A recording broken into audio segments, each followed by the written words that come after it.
સુરત શહેરના અલથાણ વિસ્તારમાં રસ્તા પર ડમ્પર ચાલકના બેકાબુ આતંકે એક યુવાનનું L&T અધિકારીનું મોત નિપજ્યું હતું। આ ઘટનાએ સમગ્ર વિસ્તારમાં શોકની લાગણી પ્રસરાવી છે। અલથાણ પોલીસે ગણતરીના કલાકોમાં અકસ્માત સર્જાની ધરપકડ કરી છે। અલથાણ પોલીસે આ ગંભીર અકસ્માતમાં ડમ્પર ચાલકની ધરપકડ કરી કાયદેસરની કાર્યવાહી હાથ ધરી છે।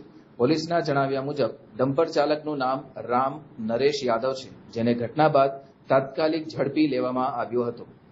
મળતી માહિતી મુજબ L&T કંપનીના અધિકારી જયેશ બોરસે પોતાના નિવાસસ્થાન ગોડાદરાથી કંપની જતા હતા, ત્યારે જ અલથાણ સ્થિત શ્યામ મંદિર પાસે પૂર ઝડપે આવી રહેલા ડમ્પરે તેમને અડફેટે લીધા હતા। અકસ્માત એટલો ગંભીર હતો કે જયેશ બોરસેનું ઘટના સ્થળે જ કમકમાટી ભર્યું મોત નિપજ્યું હતું। જયેશ બોરસેના અવસાન સાથે તેમના પરિવારનું આખું સ્વપ્ન ચકનાચૂર થઈ ગયું છે। મૃતકના પરિવારજનોનું હૈયાફાટ રુદન સમગ્ર વિસ્તારમાં ઘેરી શોકની લાગણી પ્રસરી ગઈ છે। સૌથી વધુ દુઃખ પાસું એ છે કે થોડા જ દિવસો બાદ મૃતકના લગ્ન નક્કી હતા। આ ત્રાટકેલા દુઃખમાં પરિવાર પોતાની જાતને સંભાળી શકે તેમ નથી। મૃતકની બહેને રડતા રડતા વેદના વ્યક્ત કરતા કહ્યું કે ભાઈના લગ્નની તૈયારીઓ હાલ રોજ ઘરમાં ચાલતી હતી।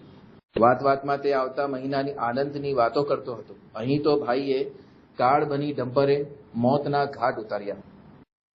અલથાણ પોલીસે આ અંગે ગુનો નોંધી તપાસ શરૂ કરી છે।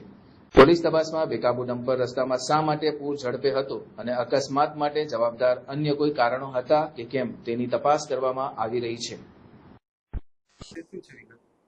આજ રોજ જયેશ રાજેન્દ્ર બોરસે ઉંમર વર્ષ 28 પોતાની ટુ વ્હીલર એક્ટિવા GJ5 એરટીસ 4060 પોતાની નોકરી ખાતે જતો હતો। તે દરમિયાન અલથાણ શ્યામ મંદિરની પાસે એક ડમ્પર જે ફૂલ ઝડપે હતો તેની અડફેટે આવેલ, જે અનુસંધાને મરણજના Jayesh Rajendra Borse on the spot તેનું મરણ ગયું।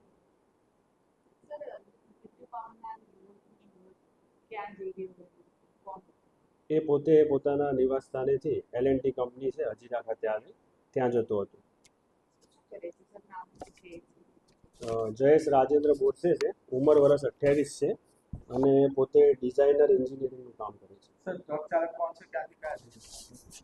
ટ્રક ચાલકનું નામ રામ નરેશ રાજેન્દ્ર યાદવ છે, ઉંમર વર્ષ 32 છે।